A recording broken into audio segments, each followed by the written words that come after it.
सुप्रभात बच्चों, आज की हिंदी कक्षा में आप सभी का स्वागत है। हमारा हिंदी विषय है जो कि एक भाषा है हिंदी, और हिंदी भाषा को शुद्ध तरह से पढ़ने या लिखने के लिए हमें व्याकरण की आवश्यकता होती है। व्याकरण में आप सभी को पता होगा संज्ञा क्या है, सर्वनाम, विशेषण। अगर आपको थोड़ा भी इसके बारे में नॉलेज है तो आज हम एक नए टॉपिक के विषय में पढ़ने वाले हैं। होप आप सभी को अच्छा लगेगा। आज का टॉपिक है विशेषण, जो कि संज्ञा या सर्वनाम शब्दों की विशेषता को दर्शाते हैं, उन्हें विशेषण कहते हैं। जैसे कि तेज लड़का, ये एक लड़का है, इसका नाम है मोहन। और अगर मोहन के बारे में हम कहें तो ये पढ़ने में भी बहुत तेज़ है, ये बहुत तेज़ भागता है और बहुत ही चतुर है। तो ये सारी है इसकी क्वालिटीज़, ये है इसकी विशेषता। तेज लड़का, मोहन तेज लड़का था, तो यहाँ जो तेज है ये है हमारा विशेषण, और जो लड़का है जिसके बारे में हम कह रहे हैं वो है विशेष्य। तो इससे समझ में आता है कि ये जो तेज है ये उसकी क्वालिटी है। तो और एक और एग्जाम्पल लेंगे, अगर जैसे कि आप ये इस लड़की को देख रहे हैं, इस लड़की क्या है, ये सुंदर लड़की है। क्या है ये? सुंदर लड़की, सुंदर लड़की। तो सुंदरता क्या है? उसकी विशेषता है। और किसके बारे में हम कह रहे हैं? इस लड़की के बारे में कह रहे हैं कि वह एक सुंदर लड़की है। तो इससे क्या पता चलता है? एक बार इसकी परिभाषा मेरे साथ दोहराइए।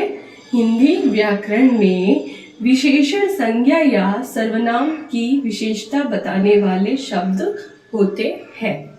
ठीक है, अब हम देखेंगे विशेषण के भेद, विशेषण के प्रकार। तो प्रमुख इसके 4 प्रकार है। पहला है गुणवाचक विशेषण। गुणवाचक विशेषण क्या होता है बच्चों? जो शब्द किसी संज्ञा या सर्वनाम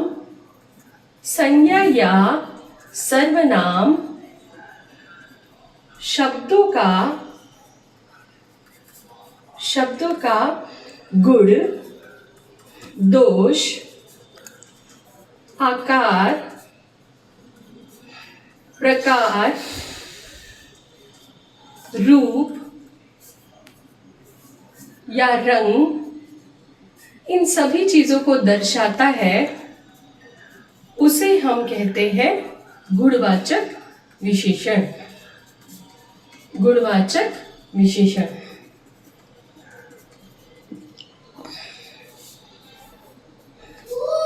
ये थे गुणवाचक विशेषण की परिभाषा। जो शब्द किसी भी संज्ञा या सर्वनाम शब्दों के गुण, दोष, उनके आकार, प्रकार या रूप, रंग के बारे में बताते हैं, उन्हें हम गुणवाचक विशेषण कहते हैं। जैसे कि अगर हम देखें तो इस लड़की ने कैसे कपड़े पहने हैं? सुंदर कपड़े हैं, और ये इसका रंग है हरा।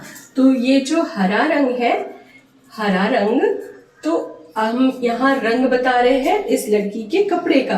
तो रंग कहाँ है? रंग इसके रूप, रंग। तो ये रंग भी एक तरह का गुण है, तो ये आता है गुणवाचक विशेषण में। आगे हम चलते हैं परिमाणवाचक विशेषण की तरफ। परिमाणवाचक विशेषण, जैसे कि जो किसी भी संज्ञा या सर्वनाम शब्दों के नाप, तौल और उनके परिमाण के बारे में बताते हैं। जैसे कि हम कहेंगे 4 लीटर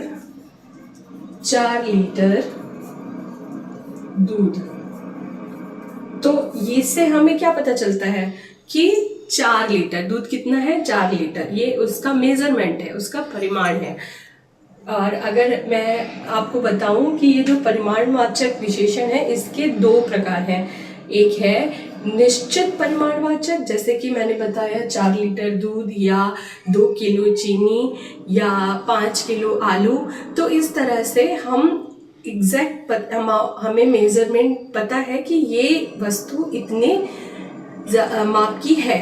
और अगर हम अनिश्चित परिमाणवाचक बोले, जैसे कि थोड़े चावल और कुछ कपड़े अगर हम इस तरह से बोले तो वो है अनिश्चित, पर हमें इसकी निश्चितता का पता नहीं है कि वो वस्तु कितनी है। तो इस तरह से दो प्रकार के होते हैं परिमाणवाचक विशेषण। आगे चलते हैं संख्यावाचक विशेषण की तरफ। ये बहुत देखने से ही पता चलता है कि ये किसी भी संज्ञा या सर्वनाम शब्द की संख्या का ज्ञात कराता है, जैसे कि 4 लड़के, 3 चिड़िया। तो हमें उससे संख्या का बोध होता है। किसी भी संज्ञा या सर्वनाम शब्दों की संख्या का बोध हो उसे हम कहते हैं संख्यावाचक विशेषण।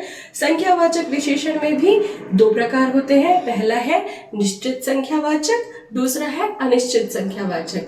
निश्चित जैसे कि जिसको हम गिन सकते हैं, जैसे हम 3 पेंसिल्स, 2 किताबें, इस तरह से हम इन्हें गिना जा सकता है। और अगर हम बालों को गिनने चाहे तो हम नहीं गिन सकते क्योंकि वो अनगिनत है। तो थोड़े बाल, थोड़ी चीनी, तो इस तरह से हम वो अनिश्चित संख्या में आती है। और कुछ लोग लास्ट संकेतवाचक विशेषण, तो संकेतवाचक विशेषण को हम सार्वनामिक विशेषण भी कहते हैं। सार्वनामिक मतलब जो सर्वनाम शब्द संज्ञा के पहले आते हैं, और वो हम कहते हैं उसको संकेतवाचक। या मैं उसका एग्जांपल देती हूँ आपको, जैसे कि यह घर, वह दुकान। तो जैसे कि आप जानते हैं संज्ञा क्या होती है, किसी भी जाति, व्यक्ति, वस्तु, स्थान का जो बोध कराए उसको हम संज्ञा कहते हैं। तो ये घर जो है वो एक प्लेस है, जो दुकान है वो भी एक स्थान है। तो इसके आगे ये यह वह हमें पता है ये है सर्वनाम शब्द। तो ये सर्वनाम शब्द जब संज्ञा के पहले आकर के किसी की विशेषता बता रहे हैं, यह घर उसका है, यह दुकान मेरी है, तो इस तरह के शब्द जो होते हैं उसको हम संकेतवाचक विशेषण कहते हैं। उम्मीद है आपको यह टॉपिक समझ आया होगा। और आपको कोई भी प्रश्न है तो आप नीचे कमेंट बॉक्स में लिख करके मुझसे ज़रूर पूछिए। आगे मिलते हैं अगले वीडियो में। धन्यवाद।